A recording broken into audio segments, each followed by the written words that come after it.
பாம்புகள் விவசாயிகளின் நண்பன். என்னடா இது திடீர்னு ஒரு குண்டை போடுறானே அப்படின்னு நீங்கள் பார்க்காதீங்க.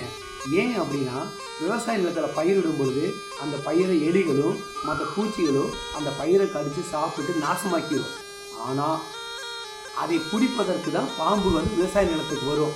ஈல்டு அதிகமாக இருக்கும், உற்பத்தி அதிகமாக இருக்கும். அதனால தான் விவசாய பயிர்களை பாம்பு பாதுகாக்கிறதே. ஒரு வேலை உங்களுக்கு பயமாக இருக்குது, பாம்பு வீட்டுக்குள்ளே வந்துருச்சு அப்படி பயமாக இருக்குது நீங்கள் நினச்சிங்க அப்படின்னா வனத்துறைக்கு தகவல் தாங்க, இல்லைன்னா தீயணைப்புத்துறைக்கு தகவல் கொடுத்தீங்கன்னா அவங்க வந்து பாம்பு பிடிச்சிட்டு போய் அதை வந்து காட்டுக்குள்ளே சேர்த்திடுவாங்க.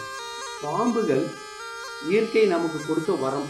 தமிழ்நாட்டில் இருக்கக்கூடிய 28 வகை விஷமான பாம்புகளில் மிக முக்கியமான நச்சு வாய்ந்த விஷமான பாம்புகள் 4 வகை மட்டுமே. பாம்பு இந்தியன் கோப்ரா அப்படின்னு விரியன், காமன் கிரைட் அப்படின்னு சொல்லுவாங்க, கண்ணாடி விரியன், அடுத்தது ரசல் வைப்பர் அப்படின்னு சுரட்டை விரியன், அது வந்து சாஸ்கல் வைப்பர் அப்படின்னு சொல்லுவாங்க.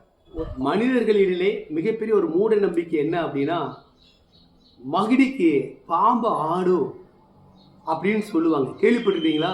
இதை இந்த மாதிரி தான். இப்போ பாருங்க, மகிடிக்கு எப்படி பாம்பு ஆடுதுன்னு பாருங்க.